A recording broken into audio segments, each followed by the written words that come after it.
আসসালামু আলাইকুম আমার প্রিয় ভাই বোনেরা, আপনারা সবাই কেমন আছেন? আমি আপনাদের বোন আল্লাহর রহমতে ভালো আছি। তো আজকে রান্না হবে হচ্ছে দেশি মুরগির পাতলা ঝোল আর ছিটা পিঠা আর হচ্ছে চিতই পিঠা।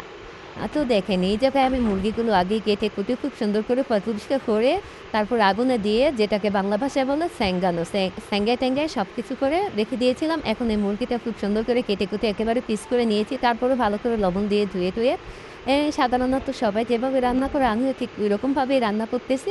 আর কে কেমনে রান্না করে তা তো জানি না। কারো যদি মন চায় কমেন্ট বক্সে জানায় দিবেন যে আপা এভাবে না এভাবে রান্না করলে ভালো হতো রান্নাটা। তো এই তো দেখেন ভাই বোনেরা আমি খুব সুন্দর করে তরকারিটা কষাচ্ছি। এখন কষায় টষায় একেবারে করে ওদিক দিয়ে আমি আবার পিঠার চাল টাল ভিজাইয়া সব কিছু করে রেডি করতেছি।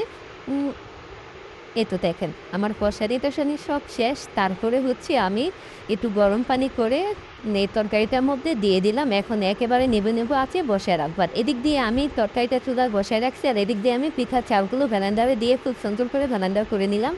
আর এখানে হচ্ছে আমার বড় মেয়ে খেতে চেয়েছে হচ্ছে চিটা রুটি আর দেশি মুরগির ঝোল। এইজন্য ওর জন্যে বানালাম হচ্ছে এই যে চিটা রুটি। আর এই যে বয়ামটা দেখতেছেন না, এই বয়ামটা আমার বড় বোনের জামাই মালয়েশিয়া থেকে এনে দিয়েছে।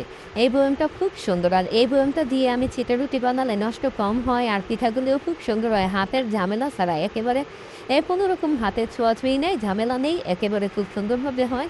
আর এই তো দেখুন এখানে আমি হচ্ছে এটাকে অনেকে খাদের পিঠাও বলে আবার অনেকে চিতই পিঠাও বলে। এগুলি বানায় নিলাম কারণ চিটা রুটি বানাতে অনেক দেরি হয়। তারপরও অনেকগুলো পিঠা হয়েছে।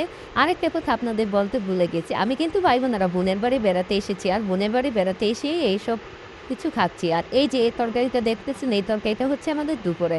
এই তো এখানে আমাদের চিটা রুটি হয়ে গেছে। দেখেন মাশাআল্লাহ আমার চিটা রুটি দিলে কত সুন্দর হয়েছে। আসসালামু আলাইকুম, খুদা হাফেজ।